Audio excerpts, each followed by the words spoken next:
the program itself. The program itself started about 2 or 3 years ago. It was a program that was designed by schools, for schools. We worked with an initial cohort of about 10 schools in Brighton and Hove.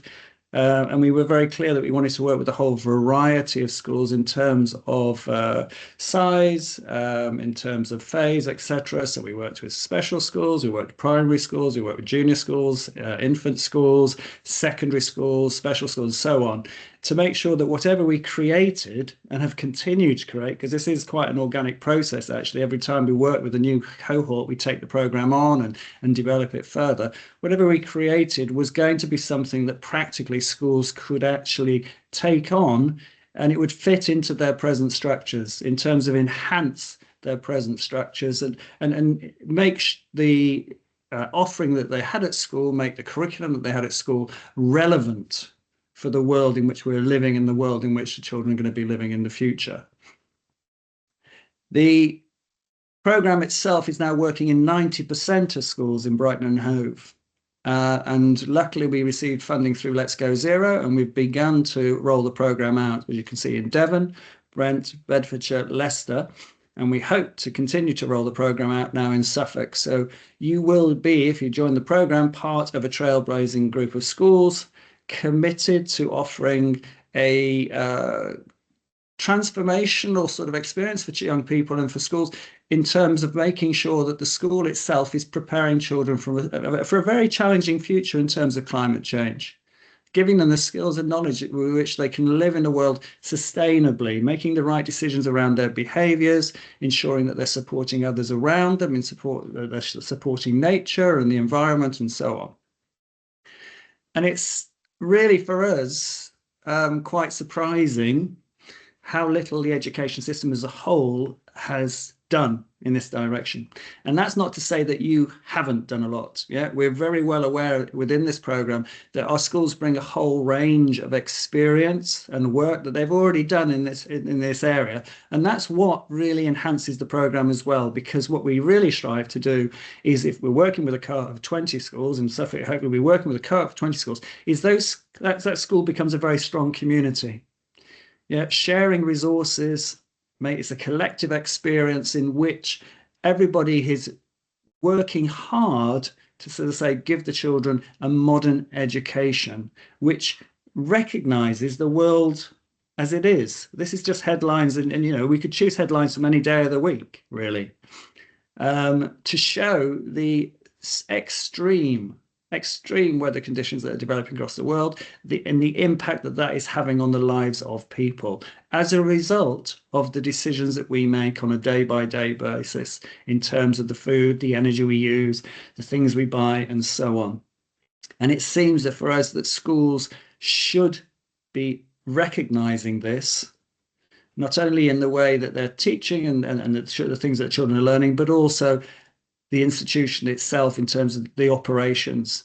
That our schools, as part of the Our Schools, Our World program, are going to be committing to really looking at their operations and making sure that what they're doing in schools, particularly around procurement, particularly around the use of energy, particularly around transport and so on, is sustainable. And it's very important that we're giving that message that the children themselves are growing up in an environment within our schools in which it is a microcosm of the society that we want to see, in terms of the way that we live together and in terms of the knowledge and the understanding that we're developing together as well. The national curriculum at the moment, you're perhaps aware, yeah, unless there is a passion for it in the school, from the head, from a teacher, from a parent, even things like this, generally the actual formal provision is very limited. What we're relying on is that passion from key individuals who hopefully are a strong influence within the schools. But what we've generally found in schools at the moment, provision around this area, there might be occasional things in lessons or whatever, but generally it's schools see the role of the eco committee and the eco teacher, leader, whatever it is, as the work that needs to be done in this area. And what we've generally found, though, is eco committees, tired teachers trying to lead the eco committees in lunchtimes and things like that, impact is pretty minimal. And in some respects, it works against what you want to achieve, because a lot of people say, well, actually, we don't need to really do that because that's the eco committee's role. And in some respects, you know, it's not helping. And what we're saying is it's everybody's role and responsibility. And if coming on board with Our Schools, Our World, we're saying whether you're a member of the canteen staff, whether you're a member of the support staff, a teacher, a parent, whoever, you have to understand how you are behaving at the present and how you can behave in a more sustainable way in terms of your roles and responsibilities. And we are here to work together on that. We're here to learn together. We're here to develop our behaviors together. And most importantly, through that, we are going to be developing much more positive relationships and behaviors in the school. We know full well that we spend a lot of time working on drugs and alcohol education, on healthy relations, quite rightly, really, really important because we want to keep children safe.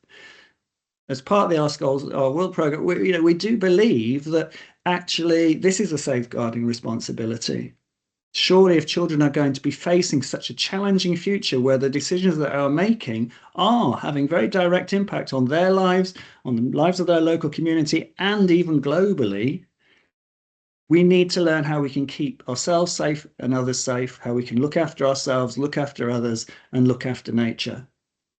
And that's a chief responsibility. And this program is very much about hearts and minds. It's very much about moral purpose and moral responsibility. And it's great that you've come along tonight because you obviously feel the same, that it's something that we should be really considering and we should be considering as schools more extensively and comprehensively.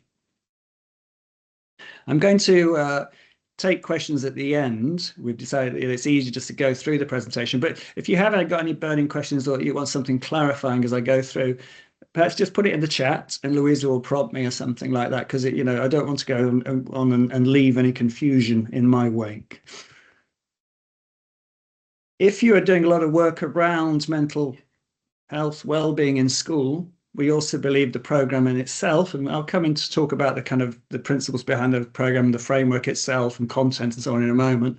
But we do believe the program very much supports mental health and well-being in your school and the wider community. And this is taken from the work here of Thoughtbox. I don't know if you ever worked with this particular organization, but we do believe fundamentally in their philosophy and their sort of the way that they view the world, and what they see through Thoughtbox is basically that the world itself is suffering from a crisis of disconnect.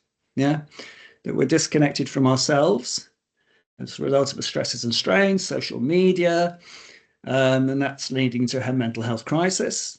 That we're disconnected from society as a result, again, of what's going on around us in the world and so on. And in terms of, again, the internet, social media, people in factions and a lot more sort of conflict going on. And that's leading to injustice and that's inequality and so on. And then also this disconnect from nature. We're spending less and less time in nature. And surely as schools, we should be recognizing that and responding. Children are spending 75% of our children are spending more time indoors than prison inmates in the UK. It's got to that sort of level of isolation from nature for young people. And if we're disconnected from the natural world, it's not a surprise that we end up with a climate crisis because we're not looking after it properly, because we can't see our responsibility towards it and we don't understand how living in a positive relationship with nature, with others, with ourselves, they all feed in together. They all support each other. And as schools, it hopefully should be a kind of a fundamental approach that we kind of build those connections, build those relationships, and particularly build that relationship with nature and look more at outdoor learning. We'll do training around outdoor learning as part of the program, but very much about saying, actually, if they're not spending time in outdoors at home, surely in schools, we need to be compensating for that and giving children greater opportunities. And we know that children want that. And we also know that parents want that. They know the value of actually their children being out in the environment. And we know from all the research, the benefits of environmental education beyond that kind of deeper connection with nature, but around teamwork, problem solving, developing your imagination, creativity, and so on. They're all massive benefits for schools, communities as a whole as well. So again, that's a thread that runs through the program and work that we do through our training program, through the curriculum, and so on. We, as I mentioned, parents and carers. We carry out surveys as part of the program, and we give our schools surveys, the opportunity for you to kind of establish the baselines in terms of your community, in terms of their attitudes towards climate change, sustainability, and that's parents and carer surveys, that's pupil surveys, that's staff surveys, governor surveys, and so on, because it's most important that we're getting everybody's voice, because we're giving a clear message through the program that you have a voice in this, that we want you to be part of it, that we want to empower you. The climate crisis for many people is overwhelming. We know that, particularly for young people. But what we do know is that if we actually engage them in discussions, if we actually engage them in action and change, they feel empowered, they feel much more positive, they feel much more ready to take action, and that they can make a difference. And being part again of a collective of schools, they can see the power of that collective, not just one individual, but hundreds of children, members of staff, loads of schools, and then also the families as well of those schools. And we know that parents and carers are often choosing our schools now as a result of their commitment to this philosophy. It's really important. 97% thought, climate change should be part of the curriculum. 95% vitally very important in environmental education. And quite sadly, 50-odd% not feeling hopeful about the future. And that's the sort of environment our children are going home to. And hopefully parents are not perhaps giving them that impression, but I'm sure that they're picking it up. But they're also picking it up themselves from the news, from the social media, from their friends. And what is bewildering for them at the moment, we know this, is that it doesn't seem to be recognized greatly in schools. So they think, we know full well they care very much, but 8 out of 10 young people say that actually they just don't think they can do anything about it, really. And it's leading to sort of what it could be termed as apathy, but it's not. They really desperately care, but they just don't know how they can make a difference. So again, it should be down to schools to direct them in ways that show that they can make a difference. We have 4 key principles, which I've touched on a few of these as I've been talking about the program and the background to the program. Yeah. It's this integration of climate change sustainability into your present curriculum. Yeah, I'm ahead. I'm fascinated by education, teaching and learning and so on. I know full well that one, you can't find any extra time within a curriculum in terms of actually doing, Tuesday afternoon modules around climate change and sustainability. 2, that actually educationally, pedagogically, that's not actually sound, that this should be something that runs as a thread through your drama, through your music, through your English, through your maths and so on. So children come across it in a meaningful context in all areas of the curriculum. So we have documentation, process developmental programs where you can look at your present curriculum and introduce concepts into that curriculum which are not going to be clunky or anything, but will fit naturally into the work that you're already doing. And we also talk about greening the curriculum as well, which is taking the opportunity to think about your curriculum and say, actually, where could we set our learning in a much more environmental context? So some of the examples that I use, which are quite clear, is around design and technology. For instance, first of all, you could look at the resourcing of design and technology as a leader of design and technology.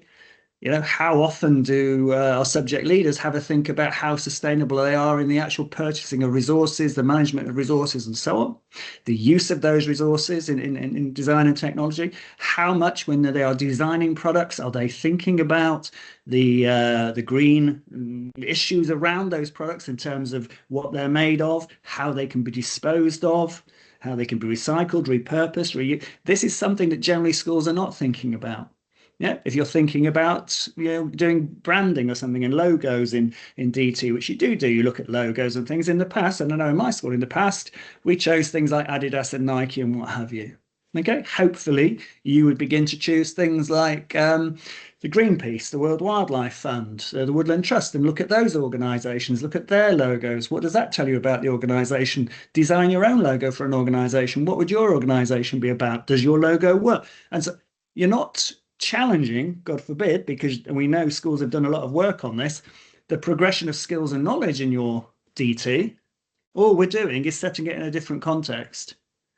But in setting it in that different context, we're obviously greening the curriculum. We're seeing the curriculum through a green lens, and we're making children begin to really think in an environmental way without, as I say, undeconstructing a lot. I know that over the last few years, you've done a lot of work in developing those progressions documents through your school. We've touched on this, enabling children to develop a close connection with nature. David Attenborough said, why on earth should children care about nature if they're not out in nature? And it's quite true. So we have a fundamental responsibility as schools, I think, given nature deprivation that we know that children are now suffering, to get them out into nature much more readily, get them out learning outdoors. And we know that it does have real positive impacts.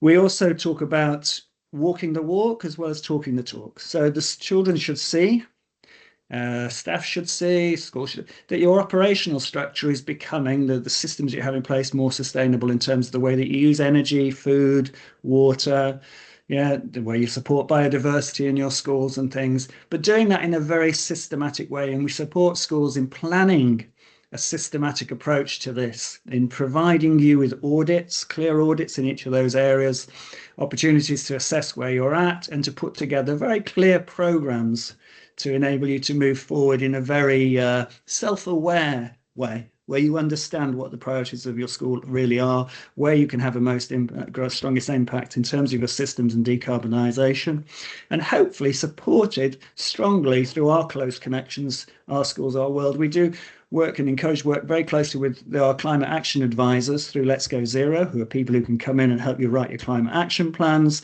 and also climate ambassadors as well, who are experts in different areas of energy or waste or water, etc., who can come into schools and again enrich your curriculum. And most importantly, going to point 4 there, allow children to see change makers.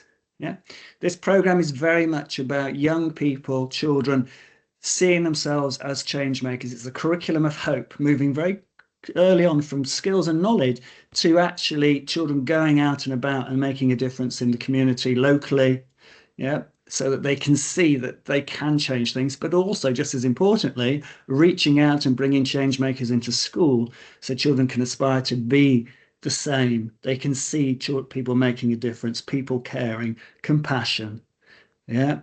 And also, we understand that schools can really influence families. And all that we do with schools, we're expecting hopefully to be reaching out into families and getting them to change their behaviours as well through fundamental systems where we get families to pledge alongside the children to bring about changes. We work with framework. It's a framework that we give to schools. We, as I say, recognize that, you're doing a lot of great work already. So it's a very flexible framework. There isn't a time scale to it. The only thing we ask is that people attend the training, because we're not necessarily going to be rolling out the training again at another period of time. After the training, it's entirely up to the school at what speed they roll this out. Because we understand, again, people have different priorities. You're in a different sort of Ofsted windows and things like this. But there was a clear framework to follow, which offers a sort of a scaffolding for schools in terms of making sure that they're considering all the different aspects of school life. And we also ask schools to follow certain key themes, because we've found that rather than having a scattergun approach, doing a bit of a switching off lights, bit of recycling paper, but saying that it's better if schools focus for a term on each of these areas. There will be work going on in the background, which will cross over and things like this. Obviously, if you begin work on your LED lighting or your solar panels, it might take a year or something to get them all in place and things. But it'll be a 2-year rolling program. And each term you'll focus on one of these particular areas. And we ask you to develop a sort of strategy group which plans actions in these areas, pupil actions, class actions, whole school actions, and family actions as well, family pledges, family actions. And we ask you to reach out into your community and talk to them about which areas, in terms of if your theme was biodiversity, which areas of the playground would you like to see developed? What sort of skills and knowledge can they offer in its development? Talk to the pupils about it and so on. and also carry out the Our Schools, Our World audit, which takes you systematically through a way of actually evaluating your program. We also help you and support you in using the National Nature Park work from the DFE as well, which is a great resource. So it's putting you in touch with other resources and other organisations that you can work with to make sure that the work you're doing in each of these areas is really targeted, is really appropriate for where your school's at that particular moment, and is also going to have the greatest impact as well. We also ask you to do fortnightly assemblies on each of these themes. So if you're doing biodiversity for the term, you'll do 6 assemblies during that term. Generally, they'll follow a certain pattern, but again, it's entirely up to you. But what we recommend is that, first of all, there's a celebration of the world, biodiversity, and why it's important and stuff. We look at then at human impact. We look at the things that people are doing then to find solutions to some of that impact. We talk about then in the next assemblies about what we can do in our school and locally and things. We bring change makers in. We get our families to make differences. Last school that did the biodiversity one, for instance, they got their families to all not mow their lawns for the month of May. Yeah, and they're planning to do that again this year to some of our schools, because then they can measure the acreage. They can look at that collective experience and then consider the number of species that are supported within that. That, it's okay if it's one person, but imagine then all your families doing it. How many acres of land is that putting over now to nature during that very, very vital period, and so on. And yeah, so you work through those themes over that 2-term basis. On our website, which we'll show you a bit, just to show you a bit, we have all the resources, all the assembly programs available for you to use. Feel free to develop your own ones and things like that, but you can just take them off the shelf. And we also, because again, part of a network, a lot of our schools do carry on producing assemblies and things, and then we ask them just to send them in and we put them on the website.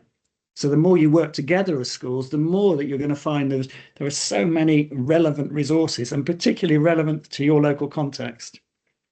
Suffolk itself will have their own website, which will be very much for you to use and enrich through the work that you're doing, and they'll be supporting you in that as well. This is then just a general overview of many of the things I've been talking about, okay? So the school at the centre of the community, and then reaching out into your local community, bringing in local experts and organisations, and working across your MAT or with your council and so on. And then to going through a sort of process which starts with, and that's hopefully why you're here at the moment, a very passionate leadership who really want to move in this direction, setting up a working group that actually involves site managers, school business managers, senior program leads from the program itself, parent, governor, and so on, pupil, etc. So this is a working group that oversees the development of those themes on a termly basis. We offer a training program, which is the one that's going to be coming up in March for Suffolk. Yeah, and it's a very kind of detailed program, but it's really important because it gives you all the information that you need in order to really successfully begin to launch this in your school as I say, in a comprehensive way. The first day would be leadership for heads and what we call your senior program lead. So that's a senior teacher in your school who will be hopefully rolling out the curriculum development aspect. And the governor, perhaps, or the more the merrier, several governors, whoever you want. There's no limit to the numbers that you can send on that first day to the leadership day. Learn about climate science then as well, and how to actually roll that out in school. The second day is very much for the senior program leads from your school, a senior teacher who's trained up in curriculum development, in supporting eco-anxiety, curriculum assessment, outdoor learning as well. And then third day would be around school business managers and site managers, looking very much at the operational side, the decarbonisation, adaptation, resilience and mitigation, and so on, aspects of the life of the school. And they all obviously they link very, very, very closely together. And then what we'd ask you as a school to do is, looking at your CPD programme, is give staff meeting aside, generally part of an inset day, and then maybe one staff meeting a term in which you roll out the climate science, in which you roll out the greening of the curriculum once a term. You look at aspects of your term, the following term's curriculum, and green it. and embed the concepts, the conceptual framework into the work. We have generally found, and not just say it's probably 85% of our schools who are being on the program within the first year have greened their curriculum and integrated the conceptual milestones through using their staff time. Yeah, but that's just on average. But we're saying, and that's just to show in some respects the ease of doing it. And I'm not just saying it, but they come back and say that actually they were surprised at how much one they're doing already, which is really a surprise, but they've never looked at it in any sort of systematic way. And two, how easy it was to bring in the additional concepts, or how easy it was to look at something they're doing already and to green it, and so on. We ask you as a leader to develop a vision, a joint vision with your pupils, with your families, with your governors and so on, about what you're really looking for in your school in terms of the future, in terms of what your community would look like within a framework of sustainability and so on. We will support you hopefully with lots of ideas around launches. There's loads of schools that have done great launches. It's great just to be able to stick a flag in the sand and say to your community, listen, this is what we're going to be doing because of the school. We want everybody involved. We realize you've got lots of expertise. For instance, we suggest before you run your theme, the term before, so if you're doing biodiversity, the following term, you write to all your parents and say, listen, carers, and say, listen, we're doing biodiversity next term. We want you to be part of this. Can you tell us what skills you might have, experience? We'd love you to come into school, talk, work with us on our biodiversity plan, or whatever it is. Yeah? Draw on local experts, draw on your parents and carers. We'll support you developing a kind of methodology for your student voice. As you mentioned, we have all the curriculum documentation, assembly resources, and so on.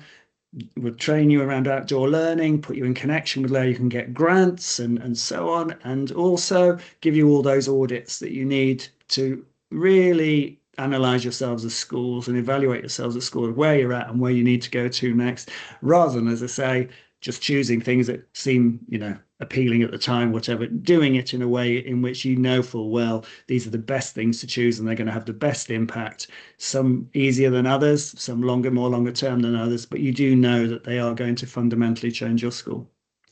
And finally, you're hopefully making that, as I say, making change makers very much part of your life at the school. That when you talk to teachers, when you talk to your canteen staff, they believe that they're bringing about change in the way that they lead their lives in the school, and also that you're bringing change makers into schools so that actually they become almost part of the school community. Those great people that you've got out there are doing, we have the beekeepers here, we have the people running the kelp farm off the sea, we have the people who work for the wind farm, the ramping, and they're now suddenly becoming very much, and they weren't before, very much of our school, parts of our school communities, because they're being invited in.